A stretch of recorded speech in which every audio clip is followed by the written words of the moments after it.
Et bonjour, chers apprenants de la langue française. Je suis Kevin, le plus incroyable des profs de français. Et dites-moi, en avez-vous marre d'être une merde en français? Si la réponse est oui, alors bienvenue dans Qui veut arrêter d'être une merde en français. Et aujourd'hui, you better strap yourself in. Vous avez intérêt à bien vous attacher. Because we're going to be tackling a big problem. Ou comme on dit en français, on va s'attaquer à un gros poisson. So, should we go fishing? Ce matin, I woke up bright and early at around 10:30 in the morning. Oui, on peut dire que je suis tombé du lit. It doesn't mean that I fell out of the bed.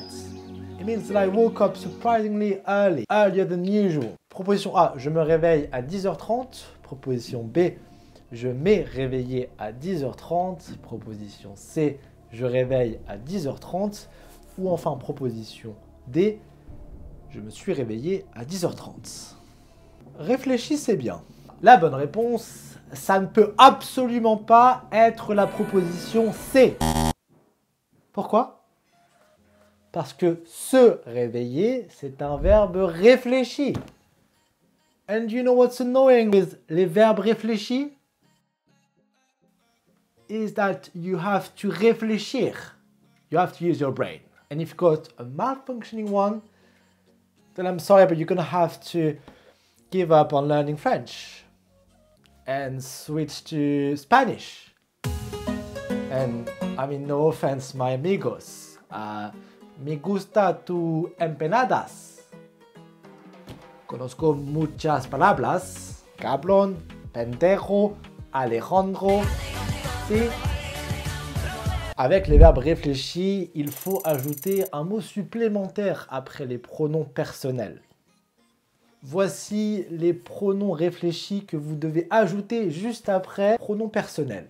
Je, me, tu, te, il, elle, on, se, nous, vous, il ou elle au pluriel et ce.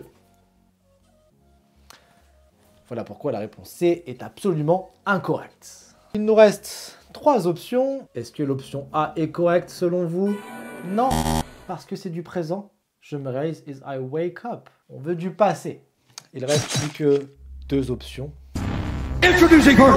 Du côté droit du ring, nous avons je m'ai réveillé et du côté gauche du ring, nous avons je me suis réveillé. Le gagnant de ce combat est je me suis réveillé.